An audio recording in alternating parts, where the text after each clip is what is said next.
சிறகடிக்க ஆசை சரியில்லை டுடே பேசல நம்ம ராஜாவும் ராணி இருந்துட்டு மனோஜ் வந்து தப்பாக நடந்துக்கிட்டாங்க அப்படின்னு சொல்லிட்டு மாதம் மாதம் பணமோ அதே மாதிரி எங்களுக்கு இப்போ டிவி வேணும் ஃப்ரிட்ஜ் வேணும்னு வந்து நிற்கிறாங்க. மனோஜ் இருந்துட்டு இதுக்கு மேலே நான் பொறுமையாக இருக்க மாட்டேன், நான் உடனடியாக போலீஸ்க்கு இன்ஃபார்ம் பண்ணுறேன் அப்படின்னு சொல்லிட்டு போலீஸ்க்கு ஃபோன் பண்ண போகிறாங்க. ராஜா ராணியும் திரு திருன்னு முழிச்சிட்ருக்காங்க. ஆனால் ரோகிணி இருந்துட்டு போலீஸ் வந்து நம்ப மாட்டிப்போம் அப்படின்னு சொல்லிட்டு நான் தான் சொல்கிறேன்ல, போலீஸ் வந்தால் உன்னோட மான மரியாதை எல்லாமே போயிடும், பேர் எல்லாமே கெட்டு போயிடும். அதனால் அவங்க கேட்குறத இப்போ கொடுத்துடலாம். ரோகிணி வந்து மனோஜ் கிட்ட வந்து சொல்கிறாங்க, ஏதோ நீ இவ்வளோ தூரம் சொல்கிறதுனால நான் இப்போ ஒத்துக்கிறேன், ஆனால் மறுபடியும் ஏதாவது வந்தாங்க கண்டிப்பாக நான் போலீஸ்க்கு போகிறதான் அப்படின்னு சொல்லிட்டு மனோஜ் வந்து முடிவு எடுக்கிறாங்க. இங்கே பாருங்கள், ஏதோ என் மேலே தப்பு இல்லைனாலையும் உங்களுக்கு நான் பிச்சை போடுற மாதிரி போட்டுடுறேன், ஆனால் திரும்ப வந்து என்னை டென்ஷன் ஆக்கக்கூடாது, எங்கள் கடையில் எந்த பொருளும் நீங்கள் கேட்கக்கூடாது, அதெல்லாம் அப்புறமா பார்த்துக்கலாம், முதல்ல டிவியை காட்டுங்க, எங்களுக்கு பெரிய டிவி தான் வேணும், ஃப்ரிட்ஜு தான் வேணும் அப்படின்ற மாதிரியெல்லாம் ராணி வந்து கேட்குறாங்க. அவங்களும் தெரியாதனமாக இவங்களை கடையில் சேர்த்ததுனால இப்போ கொடுக்க வேண்டியதாக ஆயிடுச்சு அப்படின்னு சொல்லிட்டு நம்ம ரோகிணி ஒரு பக்கம் ரொம்பவே ஃபீல் பண்ணுறாங்க. நான் செஞ்ச தப்புனால இப்போ மனோஜ் வந்து தண்டனை அனுபவிச்சிட்ருக்கான் அப்படின்னு சொல்லிட்டு.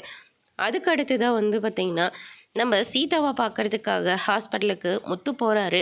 என் மேலே இருக்கிற பாசத்தினால மீனா அப்படியெல்லாம் நடந்துக்கிட்டா, மீனாவுக்காக நான் உங்ககிட்ட மன்னிப்பு கேட்டுக்கிறேன், ஆனால் இத்தனை வருஷமாக கூட பிறந்து வளர்ந்து அவகிட்ட நீ இப்படி பேசாமல் இருக்கிறது ரொம்ப பெரிய கஷ்டம் இல்லை. இங்கே பாருங்கள், அருணும் நானும் வெளியிலேருந்து வந்தவங்க, எங்களால் நீங்கள் 2 பேரும் சண்டை போடக்கூடாது, எனக்கும் புருஷனுக்கு ஆகிறதில்ல, நான் அடிக்கிறதா இருந்தால் கூட நேரடியாக வந்து அடிச்சுட்டு போயிடுவேன், இப்படி ரவுடிங்கில் விட்டலாம் அடிக்கணுன்ற அவசியம் எனக்கு இல்லை. நான் உங்ககிட்ட நான் எப்படிப்பட்டவன் தான் நான் சொல்லிட்டு இருக்கேன்.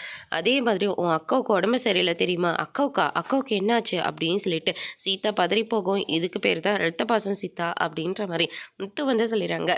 அதுக்கு அடுத்து தான் வந்து பார்த்திங்கன்னா மனோஜ் இருந்துட்டு ரவிக்கிட்ட கடையில் நடக்கிற எல்லா விஷயத்தையும் வந்து சொல்கிறாங்க. நீங்கள் போலீஸ்க்கு போக வேண்டியது தானே, போலீஸ்க்கு போகிறேன்னு தான் சொன்னேன், ரோகிணி தான் வேண்டான்னு சொல்லிட்டா அப்படின்ற மாதிரி சொல்கிறாங்க.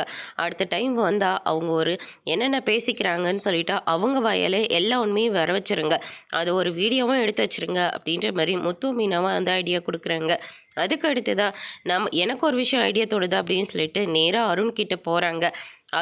அருணோட வாயாலே நீ அனுப்பலைன்னு எனக்கு நல்லாவே தெரியும், உன்னை கெட்டவனை ஆக்கிறதுக்காக தான் சீதா கிட்ட நான் அப்படி ஒரு பொய் சொன்னேன் அப்படின்னு சொல்லிட்டு அருணே எல்லா உண்மையும் சொல்லிடுறாங்க. சீதா இதெல்லாம் கேட்டோன்னே பயங்கரமாக ஷாக் ஆகுறாங்க. அதோட இன்னைக்கான எபிசோட் முடிச்சிருக்காங்க. இனி சிறகடிக்க ஆசையில் அடுத்தடுத்து என்னெல்லாம் நடக்க போகுதுன்றதை வெயிட் பண்ணி பார்க்கலாம்.